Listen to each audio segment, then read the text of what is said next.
Bismillahirrahmanirrahim. Assalamu alaikum. My name is James Frankel. I'm going to be speaking to you a little bit about my experiences coming to Islam. I'm speaking to you now from Honolulu, Hawaii, and it is September 2011. I'm sorry, 2010. Getting ahead of us. I am a professor of comparative religion, and I teach classes in Islam also at the University of Hawaii at Manoa. And I've lived in Hawaii now for just over 2 years, and just entering my third year. And some brothers asked me if I could speak about my experiences, so hopefully, inshallah, I can do this today, and if this is helpful to anybody, may Allah give us all hidayah. As I said, I came to Hawaii 2 years ago. Before that, I lived in New York City.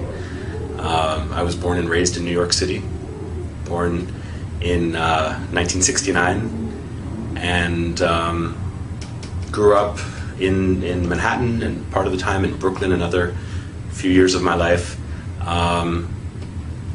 For the most part, had a very happy family life. My parents raised me not with any particular religion, but I think with basic set of moral values. Actually, by heritage, my background is Jewish, but I grew up in a very secular household, and there wasn't a lot of religious practice. The only connection I really had to any kind of traditional religion was from my father's side, my grandmother, my father's mother, who was a practicing Jew. And, it's from her that I learned a few things, Bible stories, stories of the prophets. And for a brief period, my parents actually attempted to send me to a Hebrew school to learn more, but I was not very comfortable there, and actually got kicked out for asking too many questions. So this is probably my character, and it has brought me, I should say, to where I am today. As a professor and as a Muslim, I continue to ask a lot of questions. So I grew up in this way, without any real religious foundation, and this continued through my life into my late teens, and I was actually at the age of 13. I had two experiences that are worth mentioning. One, I read the Communist Manifesto of Karl Marx and decided that I was a communist at age 13. I thought the values were sound, and I thought the philosophy was potentially beneficial to people. Also at that time, I suppose this might be one of the earliest exposures to Islam that I can remember. My best friend at that time was from Pakistan. I went to an international school, so I had friends from all over the world. I had a Pakistani friend who gave me a copy of the Quran and thought that it would be, he wanted me to read it. He said, "I don't want you to go to hell." And of course, at that time in my life, thoughts of hell or heaven were not really in my consciousness. And I think I took the book and put it on my shelf, and there it stayed for many years without being opened. A couple of years later, I think I became quite disillusioned as I learned more about the way that communism was actually practiced in many countries in the world. And so I gave up that philosophy as well. And it really wasn't until I entered university that I began to ask the questions that would lead me directly onto this path. I think as a child I was always thoughtful and always wondered about the meaning of life, and those basic questions of why we're here and where we're going, why we suffer. All of those things were always present in my mind even as a child. But as I got older and when I went to university, I focused a lot more on my studies until I had a particular experience. You remember the grandmother that I mentioned before? When I was in university, I was living in Washington, D.C., and I got a phone call from my cousin who was going to school in Maryland. And it was a surprise visit from my grandparents and my aunt and another cousin, and they took me out for dinner. And I spent the evening basically just talking to my grandmother. I told her about my plans to start studying Chinese, which I was doing at the time. I told her about my plans to move back to New York, to transfer to Columbia University. And it was almost as if I saw her and she was giving me her blessing on all of these various decisions that I was making in my life as a young adult. At the end of the evening, I was walking her to her car, and in the parking lot of this restaurant, she turned her ankle and she tripped. And I asked her, "Grandma, are you okay?" And she said, "Don't worry about me. Just worry about yourself." Okay, I thought. And then I continued to walk with her to the car. I opened the door. She got in. I kissed her goodnight. And I said, "Well, I guess the next time I'll see you will be for Thanksgiving when I come back to New York." And she said to me, "God willing." And okay, I didn't think much of it at the time. I closed the door and off they drove. My cousin took me back to my dormitory, and I went to bed. And early the next morning, I got a phone call, and it was my cousin. And I asked him why he was calling so early. And he said, there was no other way to say it. He said, "Grandma died." I said, "Really?" I thought he was joking, maybe. I said, "What are you talking about?" And he explained that she had a heart attack in her sleep. And of course, her final words to me, were echoing in my ears. I said, "I'll see you soon." And she said, "God willing." And I said, "Are you okay?" And she said, "Take care of yourself." So to this day, it was an unexpected visit, and of course an unexpected departure for her. And to this day, I can only wonder, about the meaning of that encounter with my grandmother, who, of course, as I said, was my only link to traditional religion. I went back to New York for the funeral, and it was a traditional Jewish funeral. And the rabbi who was giving the eulogy spoke about my grandmother and said, "Sarah was a rare treasure," he said. "She was like a jewel, and now God has taken this treasure back to him." I said, "Okay." That's what rabbis would say. When the rabbi came to my grandfather's house to pay his respects, I wanted to ask him some questions. I wanted to ask him questions about certain practices that are practiced in a Jewish home at the time of someone's death. And he told me, "Don't worry about those things." He said, "That's just tradition." I said, "Okay, then how about this?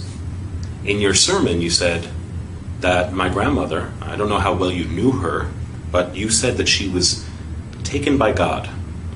So where is she? And for that matter, where will I go? Where will you go? Where do any of us go? And why are we here?" And all of those questions that well up in the human heart. And the rabbi, I remember very clearly, he looked at his watch and he said, "I have to go." And I don't think that he realized how angry that made me. I also don't think that he realized at that time that he set me on a course that would lead me to where I am today. Because I became very interested in those questions. And at first I thought I would try to answer those questions, paying respect to my grandmother's memory. I would try to find a Jewish community where I could answer those questions. But the communities that I found, and again, I was just 18 or 19 years old at the time, the communities that I found were not satisfactory to me. And I asked the question, which I had asked many times as a child, is God only the God of the Jews? There are only 20 million Jews in the world, and yet there are billions and billions of other people. God created them also, right? So I began to study on my own. I began to read the Bible. And that summer, when I was in England, I was there for an internship. There were some Christians, some evangelical Christians, who sort of approached me and wanted to socialize. Of course, they also wanted me to accept their faith. I thought, okay, why not try Christianity? I've never really thought about it. And in reading the Bible, I came to develop a very strong feeling of love and respect for Jesus. But that extra leap that they wanted me to make to accept Jesus as my Lord and my Savior was not one that I could do. Jesus for me was more like a big brother. Jesus for me was more like a teacher. Jesus for me was a Jew. And I couldn't accept the claims that they were making about him. But as I said, I did develop a very strong feeling of affection towards him. I thought, okay, I'm not going to find any answers to my questions. On my own, I studied other things. I studied Eastern philosophies, Buddhism. I read the Upanishads. I studied Western philosophies, particularly Greek and Roman Stoic philosophy. But nothing really was answering the profound questions that I had. And one day, I was back in New York, just before I began my semester at my new school. And I was at Times Square, and this was back in the early 1990s. So Times Square was very different than it is today. It was much more seedy, kind of raw place. There were drug addicts and prostitutes, and there were all sorts of religious preachers. And I remember speaking to one guy. I always love to talk to people about religion, often as a skeptic. And there was one guy who was a Jew for Jesus. And he was telling me what he believed, and I had heard it before. To me, it was basically Christianity. And he asked me if I would pray with him. And I said, I'm sorry, I don't believe what you believe. He said, do you believe in God? And I said, I think I do. And he said, then pray with me. We'll just pray to God. And he put his hand on my shoulder, and closed his eyes, and started speaking to the Father. And with his eyes closed, I started to look around at where I was, and I saw at the other corner these men with long black beards, white robes, jalabiya, white turbans. They were African or African American, but they looked like they had walked right off the pages of the Bible. They looked like Noah or Abraham or something like that. So I thought, well, I know you shouldn't judge a book by its cover, but why not? Why not talk to them? And I went over after the Jew for Jesus finished praying. I went over to them and I asked them what they were preaching. And they told me I probably wouldn't be interested in it. And I said, why not? And they said, well, because you're the devil. I said, really? I'm the devil. And they said, well, all white men are devils. And I said, if I'm the devil, let me just ask you this one question. If I am the devil, why am I so thirsty to know God? And they explained to me that even the devil believes in God. And I asked them, I said, where did you get this knowledge? I actually knew, I had written a paper in college about Malcolm X and the Nation of Islam. And so I understood that they were probably some derivative of that black nationalist movement. But I asked them what their source was for this claim of my satanic nature. And they gave me some verses from the Bible, Book of Daniel, I think. And I said, no. If I want the Bible, I can go down the street to the Jew for Jesus, or to some other Christian, what about your book? Don't you read the Quran?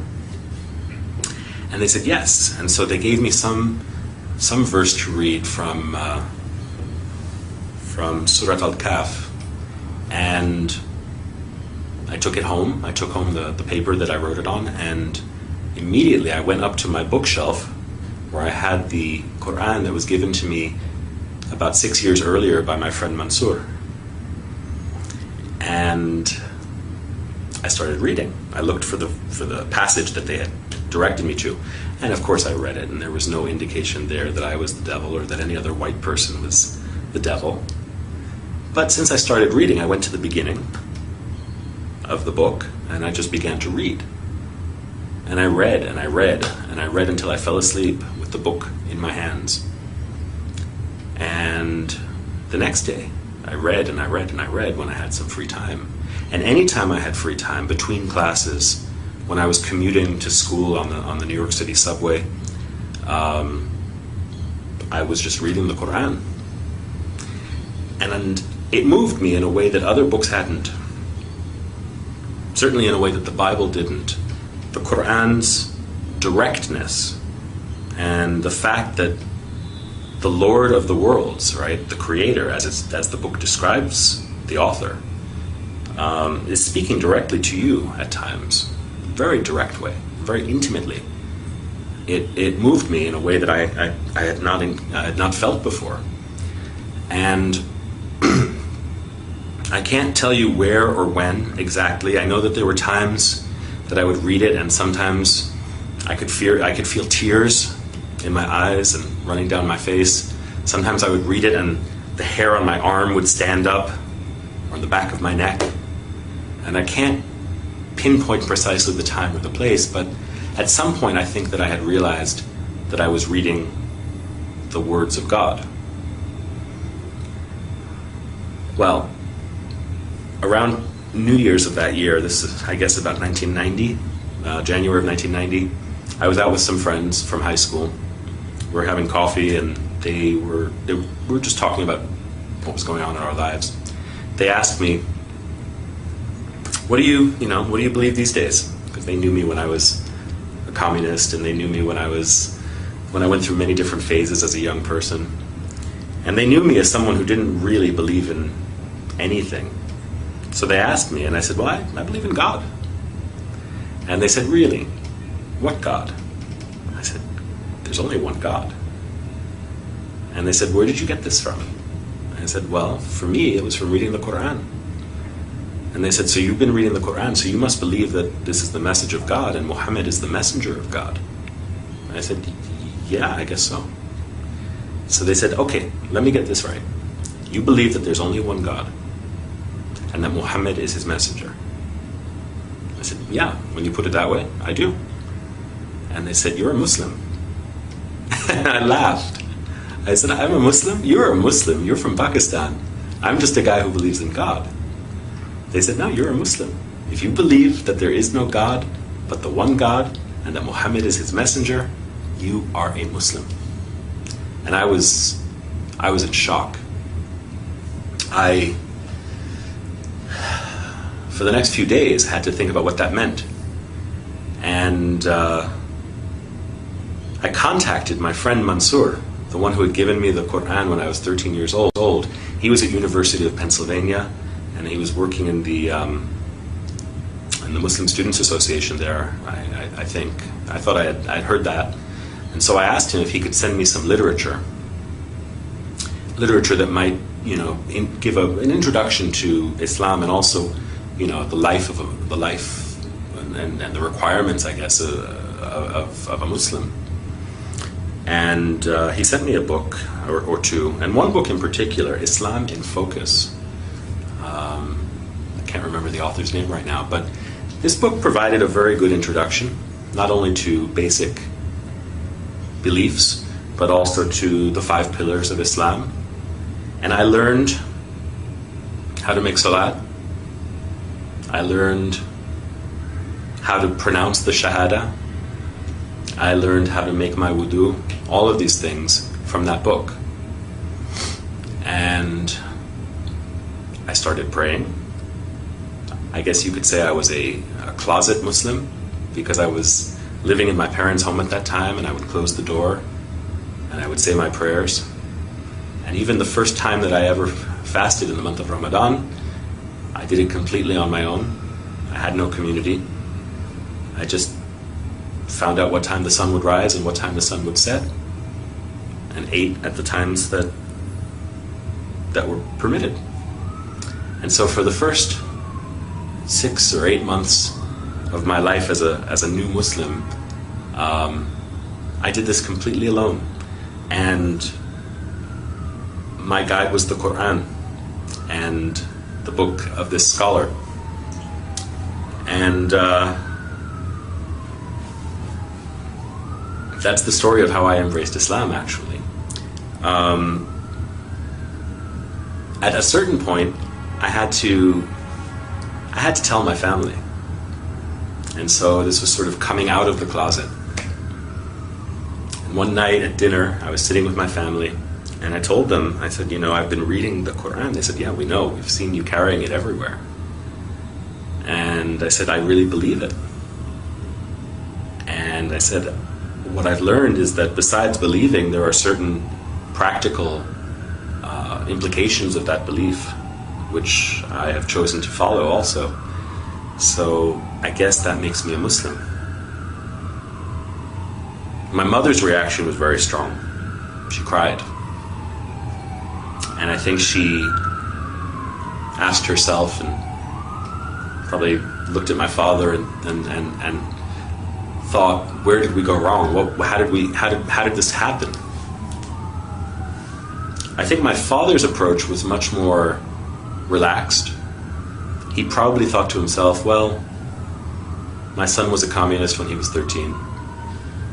He was, a skinhead when he was 16. He went through so many different phases, maybe this is just another phase. And I suppose both my mother and my father were onto something.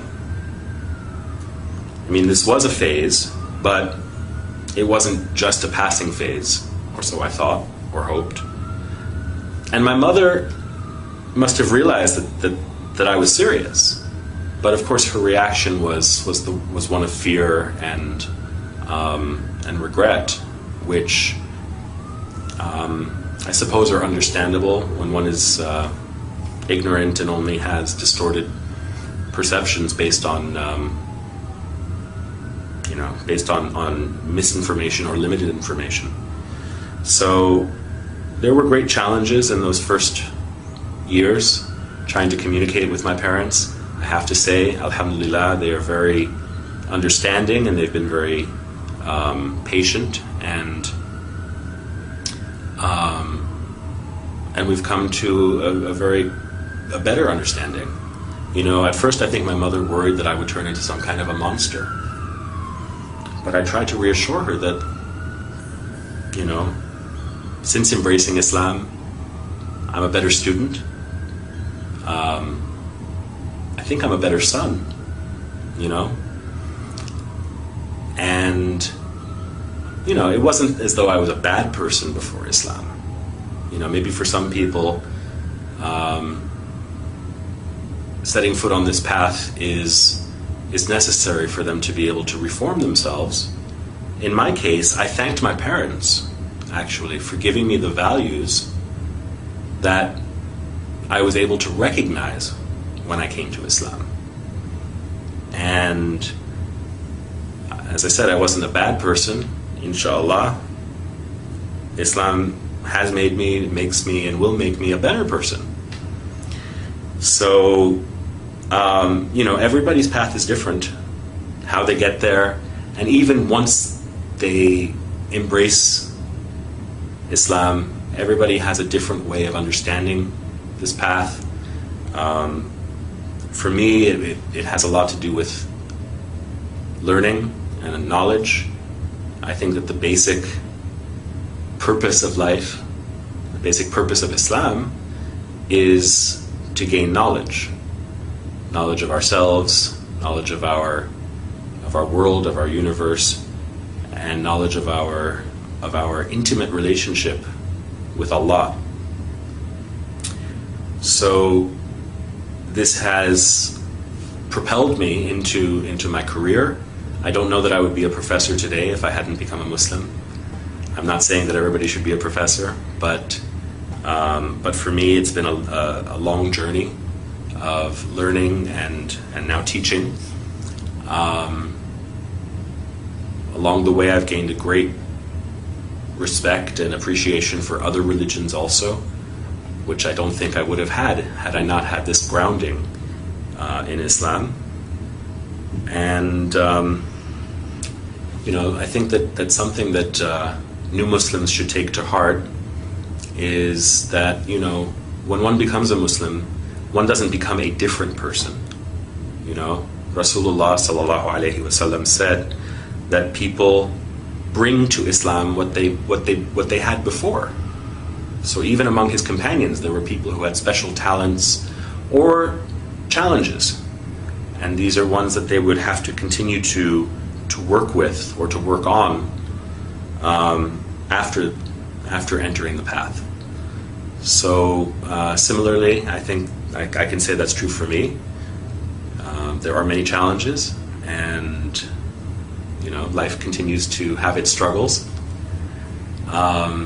It just requires patience. For me, this is almost a 20-year journey, and only Allah knows how and where it will end. So my advice to new Muslims, or even to people who have been Muslim for a long time, is just to bear with patience and see what Allah will surprise you with. Not with fear, but with love and with hope. If there are non-Muslims who are hearing me today, I think you owe it to yourself to know as much as you can about the things in the world around you. Islam is certainly present in the world. It's almost unavoidable in the news and in the world around us. And if you don't know any Muslims, probably will at some point. I think it behooves all of us to know each other. So, if you're curious, there are lots of resources out there. If you're in Hawaii, give me a call. I'm at the University of Hawaii at Manoa in the religion department, so if I can be of any help, let me know. And even to those people who are from Muslim families or who are, we can always increase in knowledge and in compassion and in love for each other. So that's my wish for all of you, and thank you for listening. With that, I say Assalamu alaikum wa rahmatullahi wa barakatuh. And as a Muslim, I continue to ask a lot of questions. So I grew up in this way, without any real religious foundation, and this continued through my life into my late teens, and I was actually at the age of 13. I had two experiences that are worth mentioning. One, I read the Communist Manifesto of Karl Marx and decided that I was a communist at age 13. I thought the values were sound, and I thought the philosophy was potentially beneficial to people. Also at that time, I suppose this might be one of the earliest exposures to Islam that I can remember. My best friend at that time was from Pakistan. I went to an international school, so I had friends from all over the world. I had a Pakistani friend who gave me a copy of the Quran and thought that it would be, he wanted me to read it. He said, "I don't want you to go to hell." And of course, at that time in my life, thoughts of hell or heaven were not really in my consciousness. And I think I took the book and put it on my shelf, and there it stayed for many years without being opened.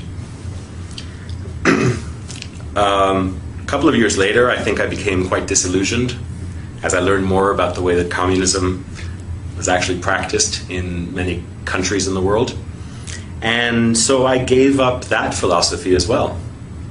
And it really wasn't until I entered university that I began to, there wasn't a lot of religious practice. The only connection I really had to any kind of traditional religion was from my father's side, my grandmother, my father's mother, who was a practicing Jew.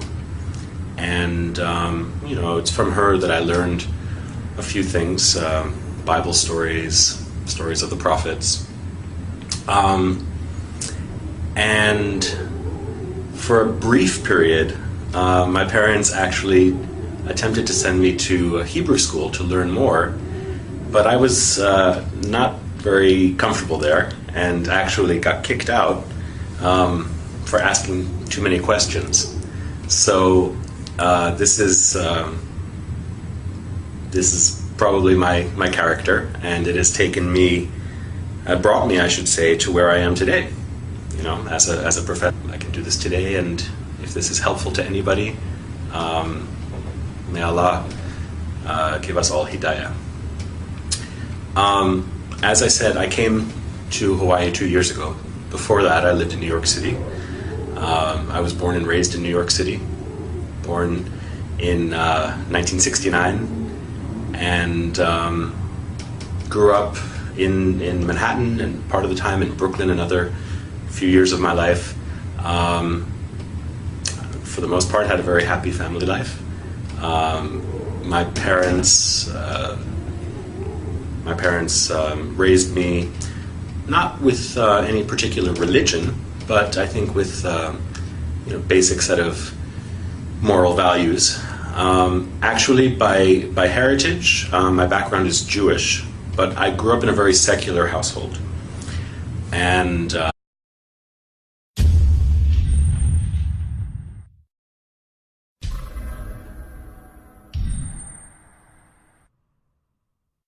Bismillahir Rahmanir Rahim. Assalamu alaikum. My name is James Frankel. I'm going to be speaking to you a little bit about my experiences coming to Islam.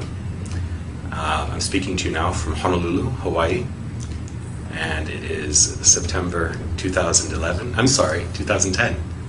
Getting ahead of us. I am a professor of comparative religion, and I teach classes in Islam also at the University of Hawaii at Manoa. And I've lived in Hawaii now for just over 2 years, and just entering my third year. And some brothers asked me if I could speak about my experiences, so hopefully, inshallah,